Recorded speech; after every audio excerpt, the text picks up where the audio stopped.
Welcome back, everyone. Coco here with Advo from Evil Guacamole Gaming, and we're continuing Cupid. There is nothing wrong with you. But it makes me really insecure. This lack of, the fuck having. What if he's getting it somewhere else? Now this makes a lot more sense of her Why trust she's so issues. if she's Because dealing with this, and if she feels obligated that she must give him something, she can't understand that if there's something. It's perfectly fine to not really have much of a sex drive. and like sexual compatibility is a legitimate concern. And sometimes that can be enough that a relationship isn't going to work. Sometimes you can work around it, depending on the nature of the relationship, etc. I mean, certainly it's a situation that's easier for people that are like poly and whatnot. But even without, um, I mean, you can want to be with someone that it's important enough that it's okay that you just never have sex, Yeah. especially if there's at least allowed, you know, uh, personal outlets. What was And the? I was just going to add one note since I do. I am asexual, but not just asexual. I actually legitimately do not have sexual function. So for my former partner and I, that was always like something I worried about, but we talked about it and outright just said that that was not an issue. And personally speaking, I would not have a problem if she wanted to have sex with someone else, just as long as, she never lied about anything.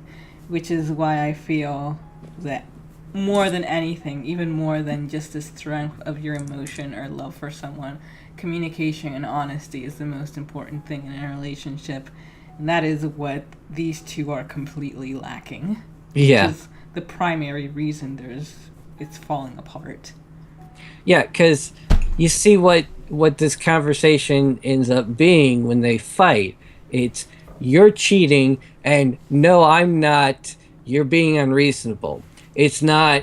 I feel inadequate in our relationship because I'm not having sex, and his response being that I understand that this isn't something that's happening, and I am in this fully knowing this, or otherwise needing to recognize that, hey, maybe I am having some issues with this. I've not cheated on you, but it is causing stress for me that, like, I I'm having a difficult time understanding why you don't have any interest in the sex with me. Is there something wrong? Am I, which that could definitely happen because there's a lot of ego tied to sexual attraction. Um, it's certainly not the least of which when we're talking about a person that may not even comprehend the concept of asexuality, especially considering the time and everything. So, so yeah, that's the conversation that needs to be happening and is not. Unfortunately. Yeah. So let's see. It drives me crazy. Makes me think about just chopping things off or something. And believe me, I want to. I just can't for some reason. I get this horrible feeling I can't explain. Like, maybe a magic spell was put on me and I can't have sex with him. Rosa examined Catherine's face and came to a conclusion. It took me a while to understand sex. The sudden no-nonsense comment surprised Catherine. Rosa went on. I was the same as you. I'd always had an adverse feeling for it. Like it's dirty, that I should be ashamed for enjoying it. I'd always thought love would make sex clean. But that's not how it works. There are two separate things, indeed. I had no idea you know this stuff. I'm listening. So just because you don't like sex, it doesn't mean you don't love him, Kath. Catherine looked up at her. Why do you even care so much to hurt him? What do you think love is? Baby, don't hurt me. The warm feeling returned to Catherine's heart. How do you do that thing with your tongue? I'll teach you when you're sober. Huh? You always know the right thing to say. Always. Rosa blushed at this, suddenly aware that they were still in a loose tangle of an embrace. I've read a lot of smart book lately. She tried to diffuse the situation with a laugh, but Catherine didn't drop her look. Candlelight played pretty shadows on her skin. Oh, we're at least 5%. Like, it was slipping back down with all this, like, getting real conversation. It's back up there. It illuminated the glint in her eyes. Oh, okay. We're...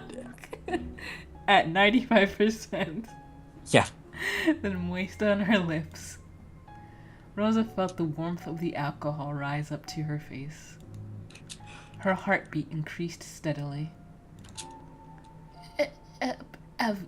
Anyway, maybe you will feel better about it when you're married. You're probably just nervous about the whole thing. She made attempts to curl away from Catherine's arms. Slowly, subtly run away. Disperse the proximity. But she couldn't run away from her stare. Catherine's hand caressed Rosa's face. 99%. She touched her scars daintily, tracing them with her fingers. Yeah, we're there. We're basically there. Lesbians! Hooray! You're real purty, Rosa. She goes southern when drunk. Especially when you smile. Man, I just made her sound just Really creepy. like not just so creepy. Like I didn't do drunk or whatnot. It was just creepy.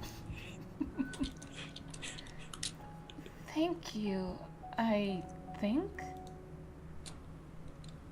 Like, if I had a penis, I'd do you. Is that a thing?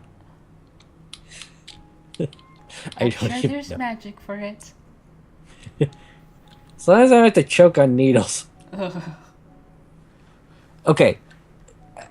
I may have some amount of disagreement, and I certainly understand disagreement. I do not believe in a 100% alcohol immediately.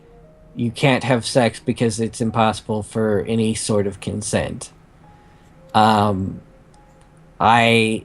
do think though that it's worth noting that anyone who says that they didn't give consent and was drunk at the time can legitimately claim so. Mm-hmm. Which means that you should never get in a situation where you think you can't trust anyone enough not to say that there was consent when alcohol was involved. Yeah, I mean, I do agree with you. Like, people can get tipsy and they can do something and they can enjoy it and both be. But it's just one of those situations where it's the line is so thin that it's just best not to even try it. Yeah, ultimately, in real life, avoid it like the plague. Just don't,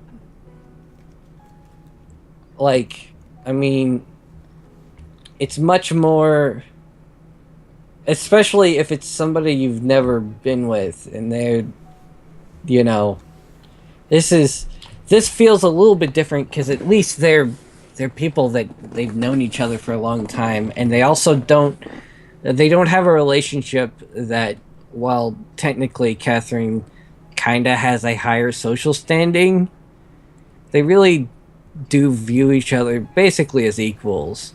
So there isn't an inherent Power problem there. disparity. Yeah. Yeah, But we also do need to remember that she is engaged. that's true. But I mean, like, there is the situation that, like, I know we've been discussing this as asexual, which is important. We should, but there's also the reality that she could just not like dick, Yeah. type of thing. Mm-hmm. She could just want women and women only, and um, this is the opportunity that allows the social barriers to break down.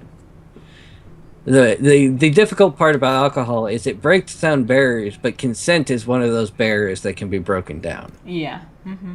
Other barriers are not really a problem, you know.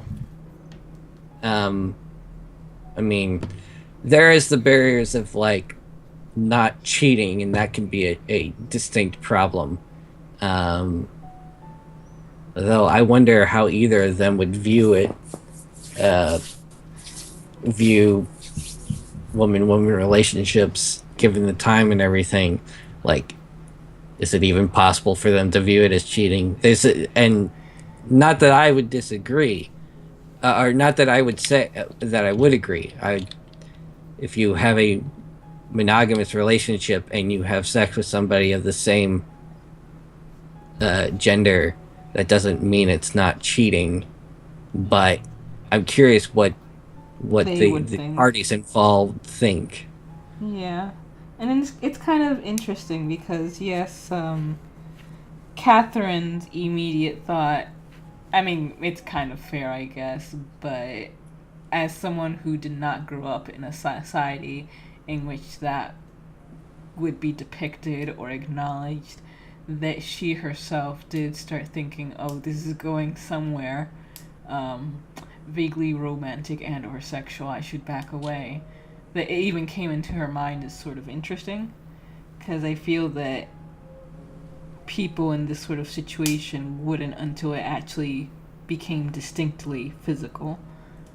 Does that make sense? No, that doesn't make sense. I'm sorry. Um, it makes sense, though I will say, um, I never was in this situation, but I was the other woman once. Um, I, I mean, you know what I mean. I know what you mean. And that was definitely all the thinking of, this is probably a bad idea. I probably shouldn't do this. I've actually met the guy before, and kind of really gone, and you know. Then I didn't listen to that. It worked out. I suggest everyone do it at least once. Try not to do anything stupid like I did, that where the said person has crazy people that like him. That's a whole nother story. But let's get back. I go tangentially. Coco and Advo play tangent. Yeah. I don't think I am. I look in the mirror and I see a freak. Rosa, that's not true. It's fine. I liked being a freak. I wanted to be ugly. I used to bind my breasts and hide in the shabbiest clothes I could find. Rosa touched her eye. This was penance, she remembered herself saying, for being a sinner and a freak, for attracting attention and spite, for dressing nicely, for letting her hair grow long. But really, I did this to myself, to hide. To hide? Rosa's mouth quivered. I thought people don't touch ugly things. But the truth is they do. So what I'd rather be is invisible. Catherine wrapped her arms around Rosa's neck. She heard Catherine sniff and wipe tears behind her embrace. Oh. She pushed Rosa's hair away and kissed her defective eye. You're not a freak. And you're not ugly. I love every part of you. They're all beautiful. We're at 110%, by the way. Rosa forgot how close they were now. Forgot Catherine's hand on her own. Here was somebody who accepted her, with all her faults and ugliness. You always made me feel like I was worth something. Because you are. You're beautiful, Rosa. Inside and out. Rosa saw her face reflected in Catherine's eyes. In them, she did indeed look beautiful. A lump formed in Rosa's throat. Catherine's face hovered above her cheek. She planted a little seed of a kiss on it, just barely away from her lips. Rosa kissed her nose in return. It made Catherine giggle. At first the kisses were sweet, innocent. The kind of punch-drunk kisses that sent them both into bouts of giggling. But Catherine's hand caressed her neck. The kisses lingered. Lips melded. Hands explored. Oh my. And Rosa sucked on Catherine's tongue inside her mouth. Well, yeah, we are definitely there.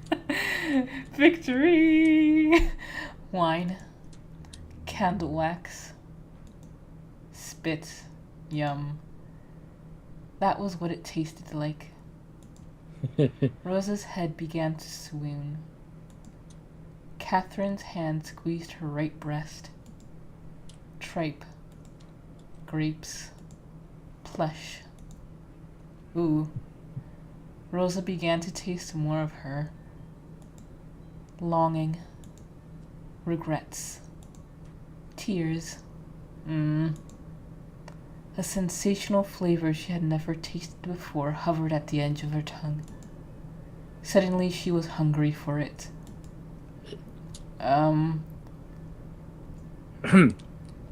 Is this Mom? I guess maybe usually when it's in the center like that, it's Mom.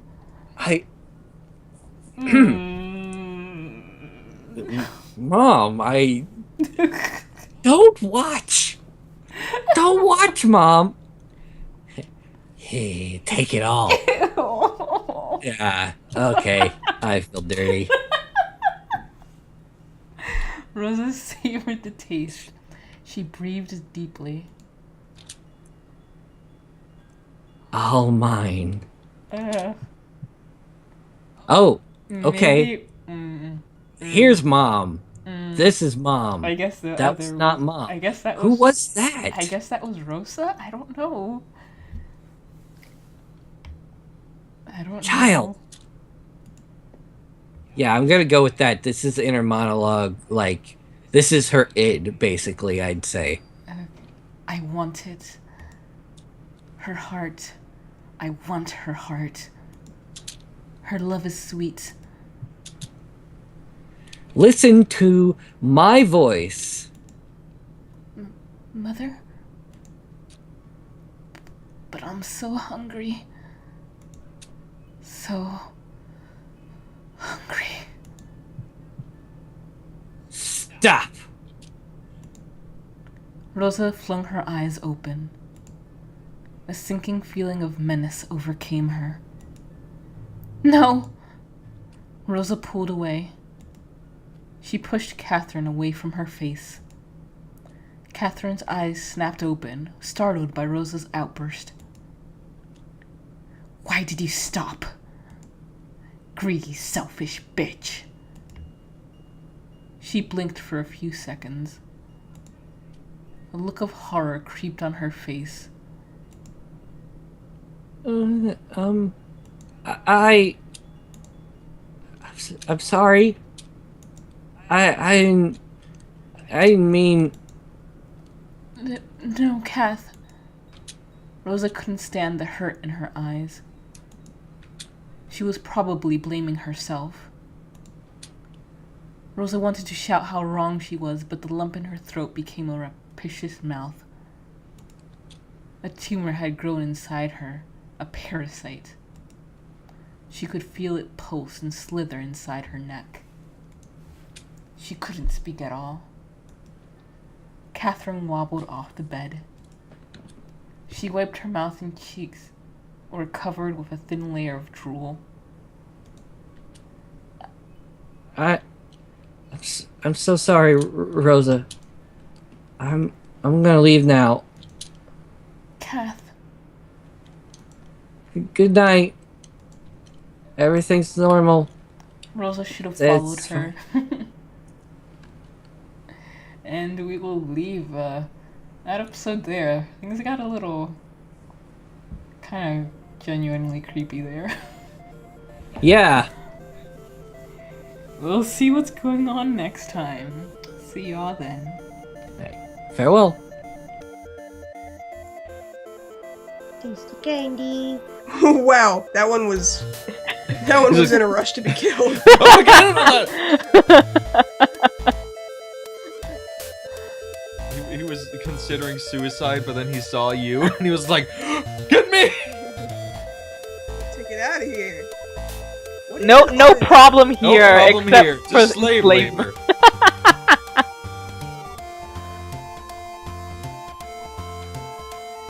Oh, you can do it.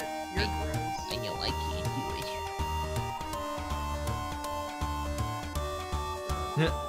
I cannot believe that. I cannot.